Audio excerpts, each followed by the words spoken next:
Good morning class. आज हम शुरू कर रहे हैं रिवीजन चैप्टर्स। ठीक है, तो इसमें हम क्या कर रहे हैं कि हर चैप्टर का एक लेक्चर बनाएंगे जिसमें हम उस पूरे चैप्टर को समझेंगे। तो एक ही वीडियो में पूरा का पूरा चैप्टर हम कवर करने की कोशिश करेंगे।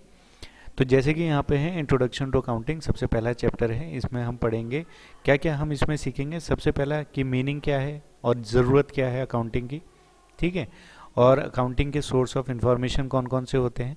Identify the internal and external users of accounting information, internal और एक्सटर्नल यूज़र कौन होते हैं ये हम जानेंगे।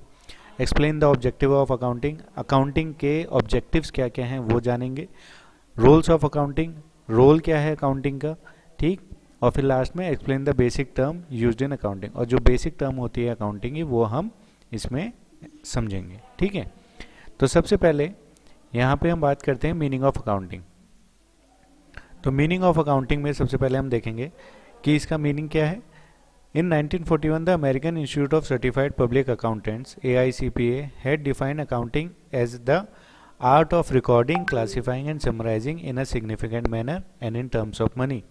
Transaction and events which are in part at least of financial characters and interpreting the result thereof. तो मतलब यहाँ पे बस इतना है, जो मीनिंग है अकाउंटिंग का वो AICPA ने क्या दिया। AICPA ने ये समझाया कि जो अकाउंटिंग का मतलब है वो क्या है। अकाउंटिंग इज़ एन आर्ट, ये एक आर्ट है। किस चीज़ की आर्ट, मतलब एक कला है। किस चीज़ की कला है। रिकॉर्डिंग, क्लासिफाइंग, समराइजिंग, मतलब किसी भी हम ट्रांजेक्शन को रिकॉर्ड करेंगे, फिर उसको क्लासिफाई करेंगे और समराइज करेंगे। ठीक है, in a significant manner. Clear. तो art of recording, classifying and summarising in a significant manner in terms of money, पैसों में ही होंगी। देखो अकाउंट्स में हम लोग उधार उधार और पैसों से रिलेटेड ही चीज़ें रखते हैं जो हम बाद में पैसों में माप सकते हैं। अगर हम पैसों में किसी चीज़ को वो कन्वर्ट नहीं कर सक रहे, या कोई ऐसी चीज़ है जो पैसों से रिलेटेड नहीं है, तो वो अकाउंट्स में नहीं आती है। ठीक, तो यहाँ पे जो हमारी डेफिनेशन बताई जा रही है वो ये है, accounting is an art of recording, classifying, record करना। अब रिकॉर्ड करने से यहाँ पे ये मतलब है, सबसे पहले जैसे आप लोग मार्केट जाते हो, मार्केट में सब्जी लेने गए, ठीक है, तो आपने रिकॉर्ड कर दिया भाई मेरे को ये सब्जी लेनी है। ठीक, अब वहाँ से मार्केट से आप सब्जियाँ लेके आ गए। सब्जियाँ लाने के बाद आप उसको घर में रखोगे। घर में रखने के बाद उसको क्लासिफाई करोगे। जो भी सब्जियां आपके थैले में हैं वो सारी की सारी सब्जियां आप, ऑब्वियस सी बात है, अब आलू रखे हैं तो आलू की टोकरी में डालोगे। ठीक है, ये तो नहीं है ना कि मतलब सारा सामान लेके आए और एक ही जगह पे थैला रख दिया, ऐसा तो है नहीं। तो सबसे पहले आप जो चीज़ जहाँ की है उसको वहीं रख दोगे। क्लियर। इसके बाद नेक्स्ट चीज़ आती है समराइजिंग। फिर हम समराइज़ करते हैं कि कौन कौन सी चीज़ें कैसी कैसी हैं, कहाँ की हैं, हमारे पास कितनी सारी चीज़ें हैं, जैसे कि आलू कितने आ गए, भिंडी कितनी आ गई, मिर्च कितनी आ गई। तो इस तरीके से हम हर चीज़ को क्लासीफाई कर देते हैं और समराइज़ करते हैं कि हमारे पास टोटल सामान पड़ा कितना है, किस मैनर में, इन टर्म्स ऑफ मनी। तो हम ये देखते हैं कि समराइज़ करते हैं भाई पैसों के मामले में हमारे पास अभी तक का कितना हिसाब किताब हो गया, वो सारी चीज़ें। ठीक है, transaction and events which are in part of at least of financial character, और वही ट्रांजेक्शन और इवेंट्स को भी हम रिकॉर्ड करेंगे जो सिर्फ और सिर्फ क्या होंगे, फाइनेंशियल करेक्टर के होंगे। अब इसके बाद हम देखते हैं अकाउंटिंग प्रोसेस क्या होती है। अब देखो अकाउंटिंग प्रोसेस शुरू कैसे होती है। अकाउंटिंग प्रोसेस कहाँ से शुरू होती है। कम्युनिकेटिंग अकाउंटिंग इन्फॉर्मेशन, सबसे पहले एक इकोनॉमिक इवेंट होता है। ठीक है, फिर ये प्रोसेस चलती है कम्युनिकेटिंग अकाउंटिंग इन्फॉर्मेशन, यहाँ से हम लोग अकाउंट्स इन्फॉर्मेशन उठाते हैं, फिर उसके ऊपर डिसीजन लेते हैं, फिर एक इकोनॉमिक इवेंट होता है। तो ये इस तरीके से चलता रहता है। ठीक, अब नेक्स्ट इसमें आगे देखते हैं। In order to appreciate the exact nature of accounting, we must understand the following relevant aspect of definition. Economic event, economic event मतलब पैसों से रिलेटेड कोई भी इवेंट होगा उसको हम इकोनॉमिक इवेंट बोलेंगे।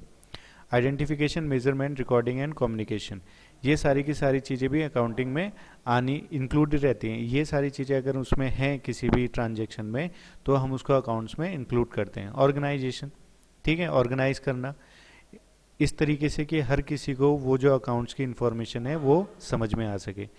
इंटरेस्टेड यूजर्स ऑफ इंफॉर्मेशन, अब जिसको इंटरेस्ट है आपके, फॉर एग्जांपल आप एक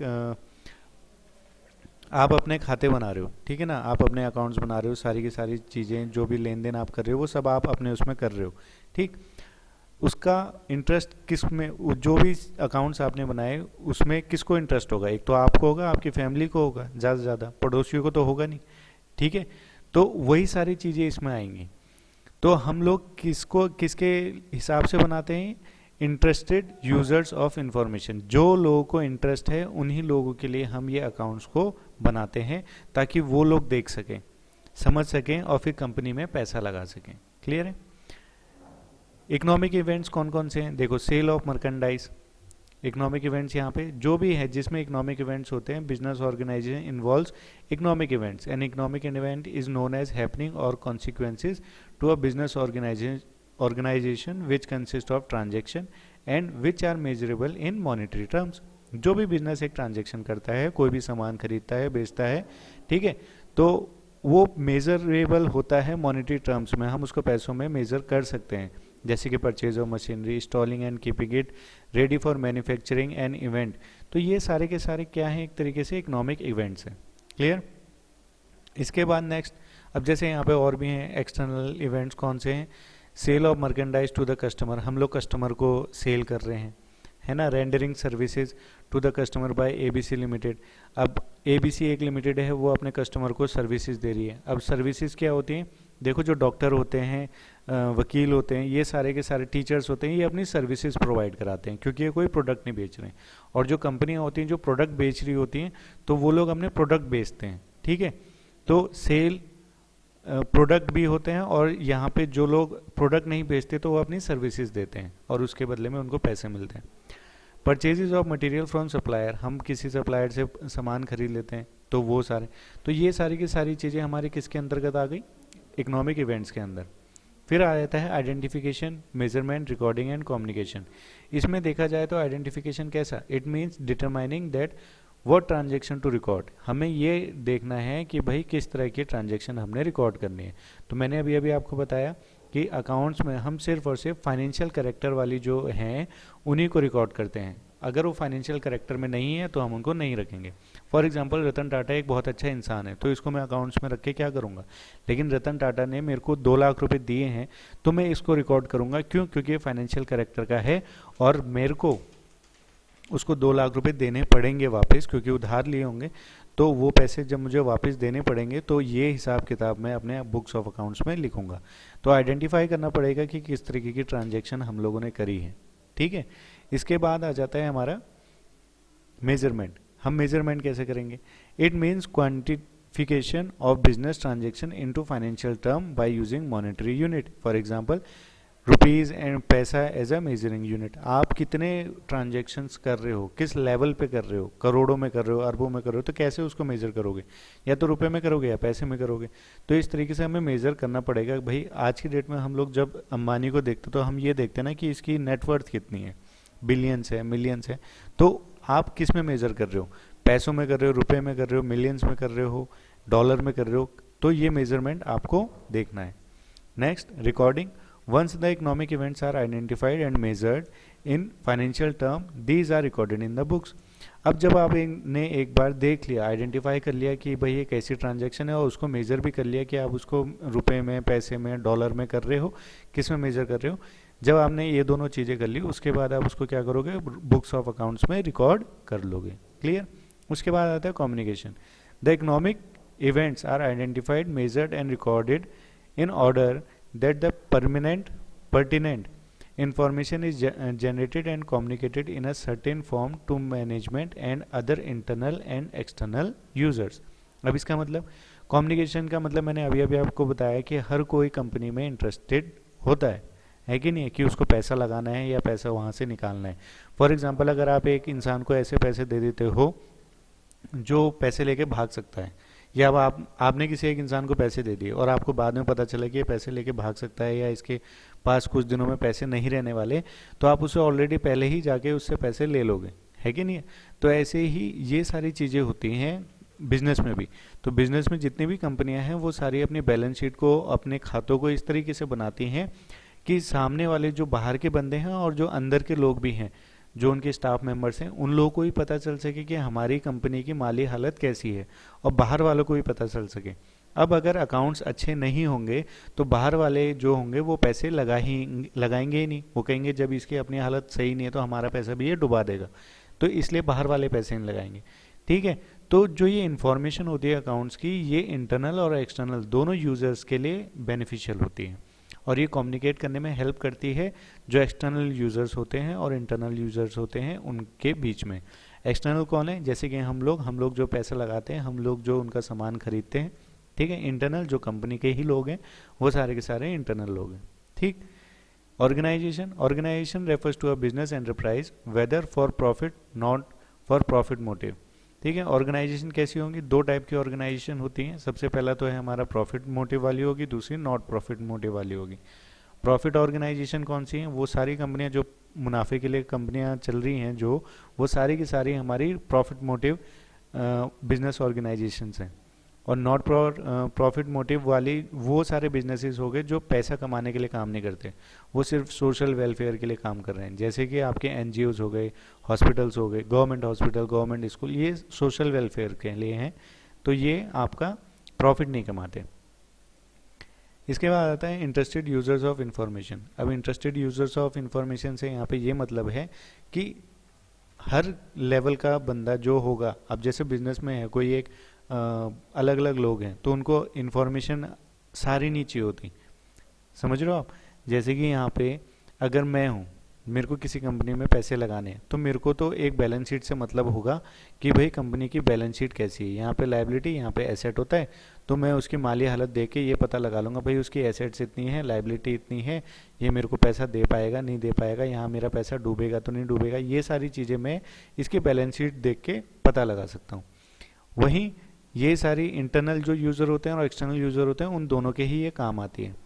पर अब इंटरनल जो यूज़र होते हैं वो कौन कौन है? जैसे CEO, financial officer, vice president, business unit managers, plant manager, store manager, ये सारे के सारे बिजनेस के अंदर रहते हैं। और एक्सटर्नल यूजर्स कौन है? प्रेजेंट एंड पोटेंशियल इन्वेस्टर, जो बाहर के लोग हैं। क्रेडिटर, जिन्होंने उधार दे रखा है। बैंक, जैसे कौन देते हैं उधार? बैंक वाले देते हैं। अदर फाइनेंशियल इंस्टीट्यूशंस होते हैं, एनबीएफसीज, वो लोग देते हैं। अदर लेंडर, जो और बाहर के किसी ताऊ, चाचा, अंकल, आंटी, जिन्होंने भी पैसा उधार में दिया होता है, वो सारे। फिर है टैक्स अथॉरिटीज़, रेगुलेटरी एजेंसीज, ये सारे के सारे हमारे एक्सटर्नल में आ जाते हैं। तो इनको हमने क्या करना होता है? इस तरीके की हमें इंफॉर्मेशन प्रोवाइड करानी होती है ताकि ये सारे के सारे लोग फुलफिल हो सकें। इनकी जो नीड्स हैं हमारी, जो हमसे चाहते हैं एक कंपनी के तौर पे कि हाँ भाई ये हमें इंफॉर्मेशन दे दे तभी हम इस पर पैसा लगाएंगे, है कि नहीं? मैं आप पे पैसा क्यों लगाऊं? अगर मैं आप मुझसे उधार मांगते हो, मान लेते हैं कल आप मुझसे 1000 रुपये उधार मांग रहे हो, तो मैं आपको 1000 रुपये उधार क्यों दूं? मैं आपकी माली हालत देख के ही तो दूंगा। अगर मान लेते हैं आपके पास ये हालत ही नहीं है कि आप मेरे को कल दे सकते हो पैसे, तो मैं आप पे नहीं लगाऊंगा पैसे। तो ऐसे ही ये जो बैलेंस शीट होती है कंपनी की, वो बता सकती है कि कंपनी की हालत कैसी है अभी। तो ये हालत देखने के बाद हम लोग कंपनी में पैसा लगाएं ना लगाएं, वो हम देख सकते हैं। तो यही बैलेंस शीट को वो इस तरीके से बनाते हैं ताकि जो भी इंटरेस्टेड यूज़र है उसको वो इन्फॉर्मेशन सीधे सीधे मिल जाए और वो लोग इसमें पैसा लगा सकें। क्लियर है? फिर आते हैं accounting as a source of information. Information वही सारी चीज़ें जो मैंने आपको यहाँ पे बताई हैं, ठीक है ना। अब accounting as a source of information क्यों है? क्योंकि प्रोवाइड कराता है information for making economic decision. Economic decision में ये हेल्प करता है हमारी। ठीक, अब कैसे? एज डिस्कस अर्लियर, जैसे कि हमने पहले देख लिया कि जितने भी लिंक, ये सारी की सारी जो एक्टिविटीज़ हैं अकाउंटिंग की, वो इंटरलिंक्ड हैं। That being with begins with the identification, identification से शुरू होती हैं। कौन से आइडेंटिफिकेशन से? ट्रांजेक्शन के आइडेंटिफिकेशन से, कि ये कैश में है, उधार में है, या फिर प्रॉफिट मोटिव में है या नहीं है। ये सारी चीज़ें हमने अभी देखी। ठीक, every step in the process accounting generates information. Her step में हमने देखा कि एक जो अकाउंटिंग है वो कोई ना कोई इंफॉर्मेशन जनरेट कर रही है। तो generation of information is not the and in itself. तो जनरेशन जो इंफॉर्मेशन का हो रहा है वो कोई ये नहीं है कि एंड है इटसेल्फ उसका। It means it facilitate the dissemination of information among different users group. तो वो हर एक ग्रुप के अलग अलग लोगों को टारगेट करके बनाई जाती है कि हाँ भाई इन लोगों को ये इन्फॉर्मेशन चाहिए होती है, तो हम इस तरीके से इसको बना देते हैं हर डिफरेंट ग्रुप के लिए। ठीक, तो ये कैसे कैसे लोगों के काम आती है। To be useful the accounting information should ensure, जो भी अकाउंटिंग इन्फॉर्मेशन होगी वो कैसी होनी चाहिए, provide information for making economic decision, वो इस तरीके से बनाई जाए ताकि जो उसके अंदर इंफॉर्मेशन हो इकोनॉमिक डिसीजन बनाने की। फॉर एग्जांपल अगर आपने कोई एक प्रपोजल लेके मेरे पास आए, आपने मुझसे कहा सर मुझे एक बिजनेस स्टार्टअप करना है, तो आप मेरे को ये बता दो, तो मैं आपसे बोलूँगा आप एक मेरे को अपना वो दो, एक प्रपोजल दो कि हाँ भाई ये मैं इस तरीके से स्टार्ट करूँगा, ऐसे करूँगा। अब अगर आपका प्रपोजल जो होगा वो अच्छा होगा, मुझे लगेगा कि हाँ ये बिजनेस का जो मॉडल है ये काम करेगा, तो मैं आप पे पैसे लगाऊंगा, है कि नहीं। तो ऐसे ही जो कंपनियां होती हैं वो अपनी अकाउंटिंग इन्फॉर्मेशन को इस तरीके से बनाती हैं, उसके अंदर ये सारी चीज़ें बनाएं ताकि कोई भी इंसान जब उसमें पैसा लगाने के लिए मतलब एक तरफ से तैयार हो जाए कि हाँ नहीं इसमें लगा देते हैं पैसे। ठीक है। Serve the user who rely on financial statements as their principal source of information. अब जो फाइनेंशियल अकाउंटिंग इन्फॉर्मेशन है, अब कुछ लोग यूज़र होते हैं कैसे होते हैं कि उनको पैसा लगाना है तो वो ज़्यादा से ज़्यादा फाइनेंशियल स्टेटमेंट पे ही रिलाई करते हैं, कंपनी के बैलेंस शीट के ऊपर रिलाई करते हैं, तो वो कोई और चीज़ नहीं देखते हो, पहले वो देखते हैं कि भाई कंपनी की बैलेंस शीट कैसी है ये बताओ, उसके बाद ही हम इसमें पहले पैसे लगाएंगे। फिर है next, provide information useful for predicting and evaluating the amounts, timing and uncertainty of potential cash flows. अब जो अकाउंटिंग इन्फॉर्मेशन है उसमें ये सारी चीज़ें भी इंक्लूडेड होनी चाहिए जिसमें ये पता चल सके कि बिजनेस में कैश का इनफ्लो और आउटफ्लो कैसा है।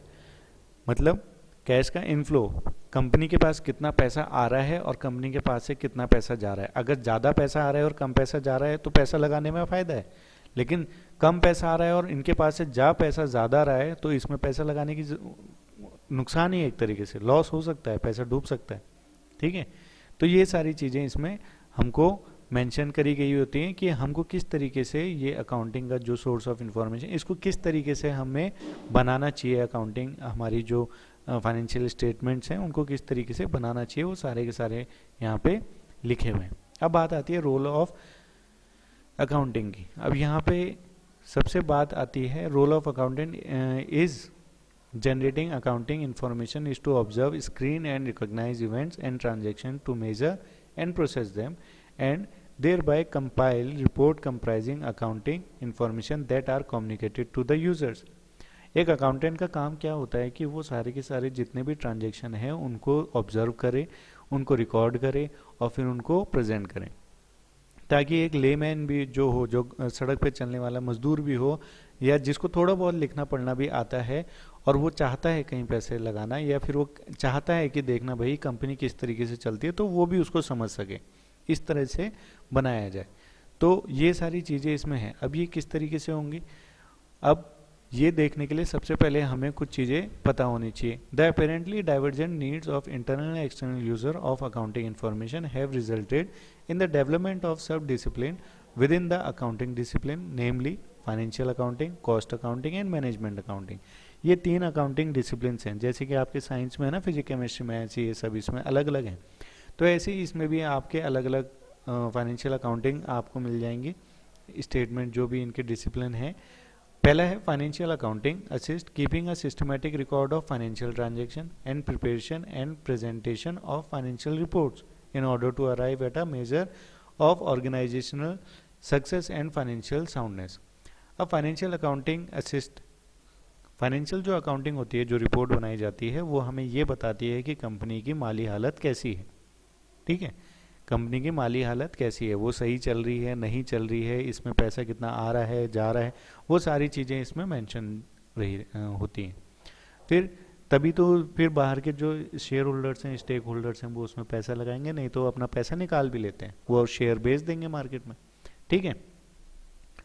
कॉस्ट अकाउंटिंग, कॉस्ट अकाउंटिंग में क्या है कि इसमें हम लोग ये देखते हैं कि जो भी कंपनी प्रोडक्ट्स बना रही है उसकी कॉस्ट कितनी आ रही है। ठीक है, तो कॉस्ट अकाउंटिंग में ये पता चल जाता है। फिर है मैनेजमेंट अकाउंटिंग। मैनेजमेंट अकाउंटिंग में हम लोग ये देखते हैं कि हम बिजनेस को किस तरीके से प्लान करें, कंट्रोल करें हर बिजनेस ऑपरेशन को, ताकि हमें ज़्यादा से ज़्यादा प्रॉफिट हो। फॉर एग्जांपल आपको प्रोडक्ट को बनाने में कॉस्ट आ रही है 10 रुपये, और आपको मैनेजमेंट आपका इतना है कि आपको उसको सैलरी देनी पड़ रही है वहाँ पे 20 रुपये, तो आपके पेन की कीमत कितनी हो जाएगी? 20 रुपये सैलरी भी देनी है, 10 रुपये की कॉस्ट है, तो 30 रुपये तो यही हो गया। अब इसमें प्रॉफिट भी कमाना है, तो आप वो पेन कितने में बेचोगे? 40 में बेचोगे, 50 में बेचोगे, ताकि ये सारे के सारे कॉस्ट कवर हो सकें, है कि नहीं है? लेकिन अगर आपको प्रॉफिट ज़्यादा कमाना है तो आपको क्या करना पड़ेगा? कॉस्ट कम से कम रखनी पड़ेगी, ठीक है? तो जो आपकी मैन्युफैक्चरिंग कॉस्ट है वो कम से कम आए, ताकि और फिर जो आपका मैनेजमेंट है, मैनेजमेंट को इस तरीके से ऑर्गेनाइज किया जाए, ये जो यहाँ पे मैनेजमेंट है इसको इस तरीके से ऑर्गेनाइज किया जाए कि आपको ज़्यादा जो प्रोडक्ट की कॉस्ट है वो हद से ज़्यादा ना बढ़े, ठीक है? तो इसमें इस तरीके से हम इसको मेंशन करते हैं। फॉर एग्जांपल 10 रुपये की आपका पेन लगा और आपने सैलरी देनी है 20 रुपये, तो 30 रुपये का तो पेन ही पड़ रहा है कि नहीं है? तो आप इस पेन को कितने बेचोगे? 40 में बेचोगे या 50 में बेचोगे, इस तरीके से बेचोगे। क्लियर है? वहीं अगर पेन की कीमत 10 रुपये है और आपने दो ही इंसान रख रखे हैं, उनको 10 रुपये ही सैलरी देनी है, तो 20 रुपये का पेन आपकी कीमत आ रही है, तो आप इसको मार्केट में 25 रुपये तक बेच सकते हो, 30 रुपये तक बेच सकते हो, तो लोग इसको आसानी से खरीद भी लेंगे, ठीक है? 40-50 थोड़ा महंगा हो जाएगा, वो कहेंगे इससे अच्छा तो हम कोई दूसरा ले लें। तो इस तरीके से है, ठीक। अब आता है हमारा qualitative characteristics of accounting information. अब सबसे पहला है रिलायबिलिटी। देखो, जो अकाउंटिंग इन्फॉर्मेशन है वो एक अकाउंटेंट बनाता है। अब अकाउंटेंट कैसा होना चाहिए? रिलायबल होना चाहिए, जिस पे हम भरोसा कर सकें। तो एक जो अकाउंटिंग इन्फॉर्मेशन है उसकी कैरेक्टरिस्टिक क्या होनी चाहिए? सबसे पहले तो रिलायबल होनी चाहिए, उसमें सब कुछ जो लिखा हो वो बिल्कुल 100% सही हो, गलत उसमें कुछ भी ना लिखा हो। तो रिलायबल होना चाहिए वहाँ, कि हम उस पर रिलाय कर सकें, हाँ भाई इसमें जो इन्फॉर्मेशन दी गई है वो सारी की सारी सही है, ठीक।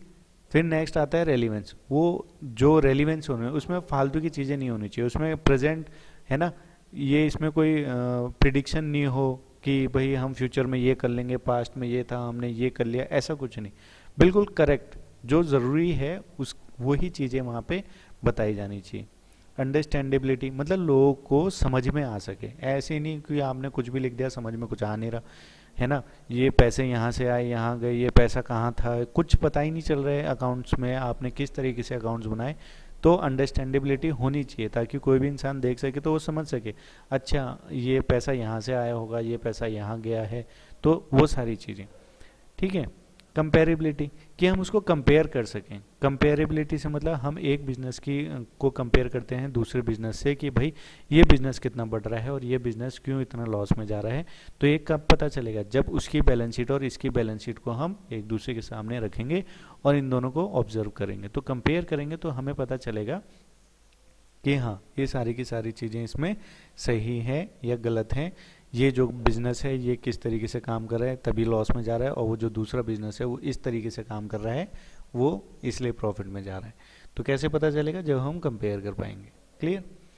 अब आता है ऑब्जेक्टिव ऑफ अकाउंटिंग। अकाउंटिंग का ऑब्जेक्टिव है क्या? The basic objective of accounting is to provide useful information to interested group of users, both internal और एक्सटर्नल। ये जितने भी यूजर्स हैं, इंटरनल हो चाहे एक्सटर्नल हो, इन लोगों को जो भी इनके अकाउंटिंग की ज़रूरत है, उसकी जो इन्फॉर्मेशन की ज़रूरत है वो उनको दे सके। मेन तो इसका काम यही है कि नहीं? ऑब्जेक्टिव क्या है अकाउंटिंग का? कि जिसको भी कंपनी के बारे में जानना है कि उसकी माली हालत कैसी है, उसमें पैसे लगाएं ना लगाएं, तो वो इन्फॉर्मेशन को हमने उन इंटरेस्टेड यूज़र तक पहुंचाना है। ये है ऑब्जेक्टिव ऑफ अकाउंटिंग। इसके बाद आता है maintenance of record of business transaction. अब उसका हम मेंटेनेंस किस तरीके से करते हैं? Accounting is used for the maintenance of systematic record for all financial transaction in the books of accounts. Even the most brilliant executive or manager cannot accurately remember the numerous amounts of varied transactions such as purchase, sale। तो इसका मतलब यहाँ पे overall यही है कि हमें business में बुक्स ऑफ अकाउंट्स जो हैं बनानी पड़ते हैं। क्यों? क्योंकि चाहे कितना भी इंसान पढ़ा लिखा हो, कितना भी तेज क्यों ना हो, वो इतने सारे ट्रांजेक्शन याद नहीं रख सकता। अब भाई उसने मंडे को कोई उधार लिया होगा, सैटरडे तक भूल गया तो, या उसने नहीं दिया 2-3 महीने हो गए, तो क्या करेगा? तो ये सारी चीज़ें हम लोग क्या करते हैं, बुक्स ऑफ अकाउंट्स में रिकॉर्ड रखते हैं ताकि बाद में वो हमारे काम आ सके। फिर उसके बाद है calculation of profit and loss. Profit and loss हमें कितना हुआ है वो सारी चीज़ें हम इसमें देख सकेंगे, कितना प्रॉफिट हो रहा है, कितना लॉस हो रहा है। अब जो सारी चीज़ें हमने ऊपर थ्योरीज में पढ़ी हैं, जो मैंने समझाया है, वो एक फ्लो चार्ट के जरिए उन्होंने यहाँ पे अच्छे से बताया है। अब इसके बाद आता है नेक्स्ट हमारा जो मेन है, रोल ऑफ अकाउंटिंग ऊपर बता दिया मैंने। बेसिक टर्म्स इन अकाउंटिंग, सबसे पहला है एंटिटी। एंटिटी क्या है कि बिजनेस जो है वो अलग है और बिजनेस का ओनर जो है वो अलग है। जब भी एक कंपनी खुल जाती है तो बिजनेस का ओनर और बिजनेस दोनों अलग अलग होते हैं, और जो बिजनेस है वो कानून की नज़र में एक लीगल पर्सन बन जाता है, नॉन लिविंग है पर एक लीगल आइडेंटिटी उसकी होती है। फॉर एग्जांपल ये मुकेश अंबानी है और ये उसकी रिलायंस कंपनी जो है जियो। तो मुकेश अंबानी ने जियो को बनाया तो ये जियो बन गया ना यहाँ पे, तो ये इसकी अपनी एक एंटिटी है, ठीक है। और ये मुकेश अंबानी इसका मालिक है, तो ये मालिक ने इसमें पैसे लगाए, तो ये अब एक तरीके से क्या हो गया, इसका गुलाम है एक तरीके से, जिसने इसको पैसे वापस करने भी पड़ेंगे। तो ये मालिक इससे कह रहा है ये काम करो, ये काम करो, तो ये मालिक है। और ये जो जियो कंपनी है ये है तो अपने आप में एंटिटी, पर ये काम किसके लिए करेगी, मुकेश अंबानी के लिए। तो ये सारा का सारा काम करेगी। लेकिन अगर मुकेश अंबानी कल को भाग जाता है और जियो का पैसा लेके भी, तो लोग क्या करेंगे, जियो से पैसा मांगेंगे, अंबानी से नहीं। क्यों? क्योंकि लोगों ने जियो में पैसा लगाया है, अंबानी पे पैसा नहीं लगाया। क्लियर है? तो इसीलिए जो कंपनियां हैं, लॉ जो हमको कहता है वो कहता है कि जो ओनर है और जो बिजनेस है वो दोनों अलग अलग हैं, ठीक है। अब नेक्स्ट आता है ट्रांजैक्शन। ट्रांजैक्शन क्या होता है, जब भी दो या दो से ज़्यादा एंटिटी मिलकर कोई भी एक प्रोडक्ट खरीदते हैं या बेचते हैं, तो वो जो खरीदने और बेचने की जो प्रक्रिया है उसको हम एक ट्रांजैक्शन बोलते हैं, ठीक है। फिर उसके बाद आता है एसेट। एसेट्स का मतलब क्या है, वो सारी चीज़ें जो बिजनेस की हैं, वो सारी चीज़ें जो बिजनेस की हैं उसको हम बोलते हैं एसेट्स। क्लियर? साफ और सिंपल भाषा में मैं समझा रहा हूँ। अगर आप इसको पूरा पढ़ोगे तो सार उसका यही निकलेगा, समराइज करोगे तो यही निकलेगा। एसेट क्या है, जो भी चीज़ें बिजनेस की हैं वो सारी चीज़ें एसेट्स होती हैं बिजनेस की। फॉर एग्जांपल जो बिल्डिंग है, वो बिल्डिंग बिजनेस के लिए क्या है, एक एसेट है। वहाँ पे जो कंप्यूटर हैं, चेयर है, फैन है, हर चीज़ जो है वो कंपनी के लिए एसेट है। क्लियर? अब देखो, अगर कोई एक कंपनी है वो उसके पास ट्रक हैं तो ट्रक भी उसकी एसेट है, ठीक। हर एक चीज़ जो कंपनी की है वो उसकी एसेट है। बस बात यहाँ पे हो गई, चाहे वो उसका कैश हो, चाहे उसका बैंक हो, ठीक है, उसका घर हो, उसकी गाड़ी हो, सब कुछ। तो जो भी उसका है वो सारी की सारी चीज़ें उसकी एसेट कहलाई जाती हैं। यहाँ पे एसेट का आपको यहाँ पे डिस्क्रिप्शन दे रखा है। एसेट कौन कौन सी है, नॉन करंट एसेट और करंट एसेट। करंट एसेट कौन सी होती है, करंट एसेट वो होती हैं जिनको हम जैसे कैश हो गया, हमारा बैंक हो गया, जो इनको हम जल्दी से जल्दी पैसों में कन्वर्ट कर सकते हैं।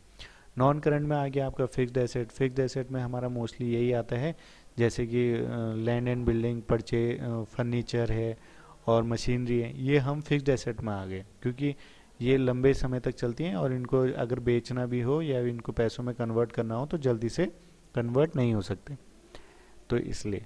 बाकी ये सब आपके उसमें कम आते हैं सिलेबस में। मेन है आपके पास फिक्स्ड एसेट और ये करंट एसेट।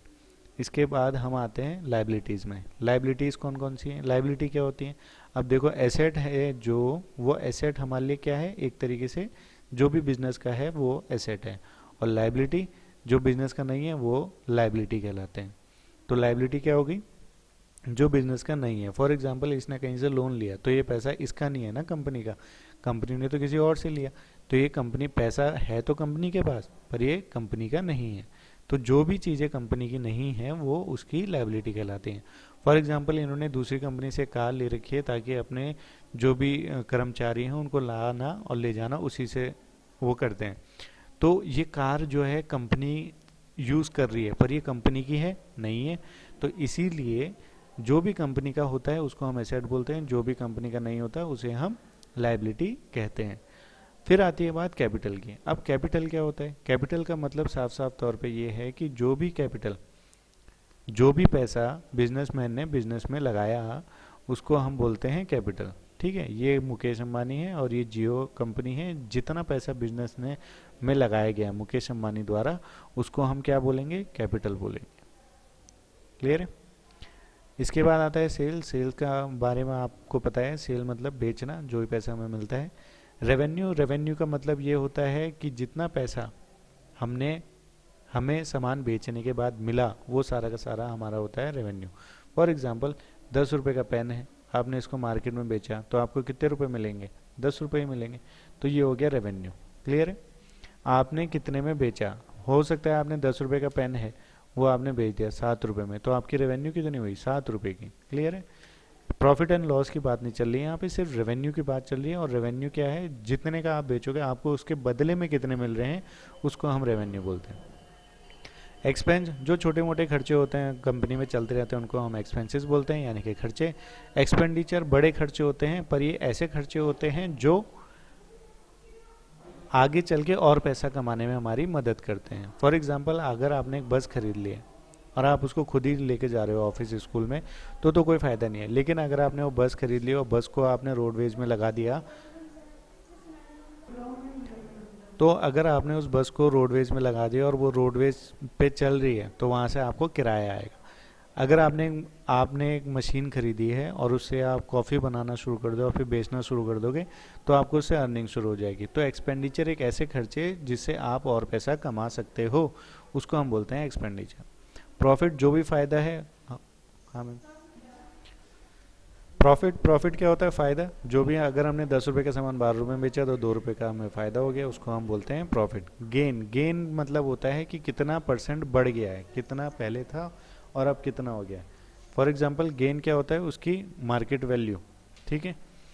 फिर उसके बाद है लॉस। लॉस का मतलब होता है हमें कितना नुकसान हो गया। क्लियर। तो ये सारी की सारी चीज़ें थी जो हम लोगों ने पढ़ी पहले चैप्टर में, ये सारी की सारी चीज़ें हैं। अगर आप लोगों को कुछ समझ में नहीं आया हो इस थ्योरी में, तो आप मुझसे पूछ सकते हैं। अगर आपने और कुछ है पूछना। और नेक्स्ट चीज़ जो हम इसके बाद नेक्स्ट करेंगे, वो करेंगे हम अकाउंटिंग इक्वेशन। अभी तो हमने इसकी थ्योरी पढ़ ली है, फिर हम इसके बारे में थोड़ा और देखेंगे, इसके फॉर्मूले कौन से होते हैं, रूल्स क्या होते हैं अकाउंटिंग के, वो सब हम इसमें जानेंगे। ठीक है। तो आज के लिए बस इतना ही। Thank you.